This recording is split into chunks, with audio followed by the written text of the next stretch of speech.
lovelies.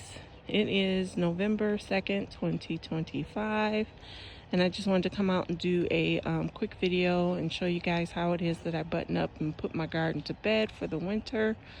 As you can see, my grow bags and that, I typically just leave those uncovered.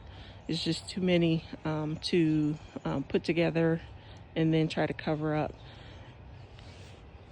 And so my raised beds, one through 3 here, as you can see, I covered with a I think I did 6 mil sheeting, and I just wrapped that around the frames of the garden beds, and then I just secured them with a little bit of outdoor Gorilla Tape, and then I always leave like a little bit of opening and flap at the bottom to have airflow.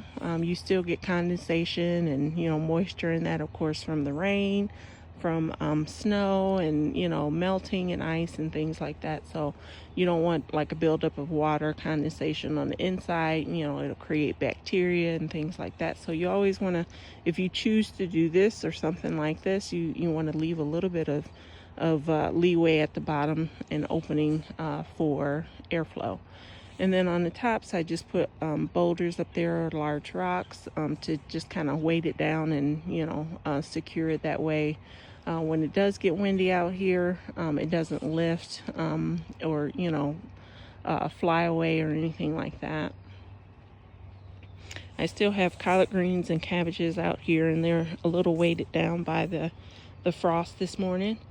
Once that sunlight hits them, though, they'll be perk right back up. The only bed that I don't have covered out here is bed number 4, and that would be the garlic. I planted my garlic the last week of October. That video will be coming soon, and I just topped it off and mulched it with hay. And so that is the root bed back there. That one's also covered with 6 mil sheeting. This one as well, that is the root bed back there.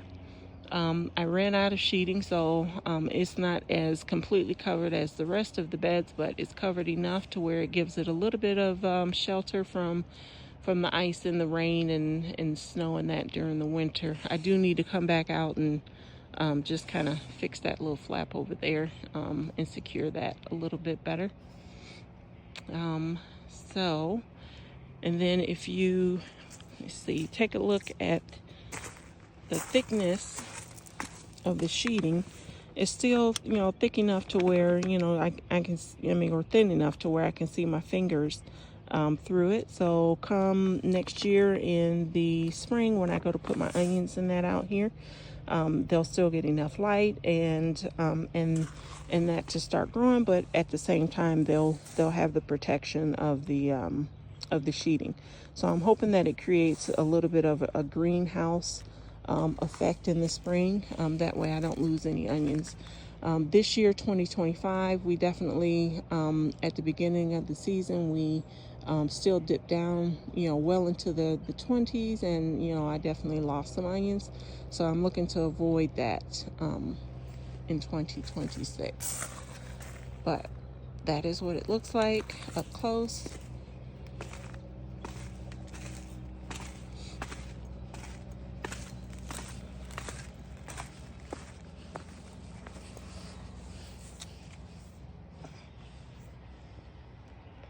And this is how I button up my garden for the winter.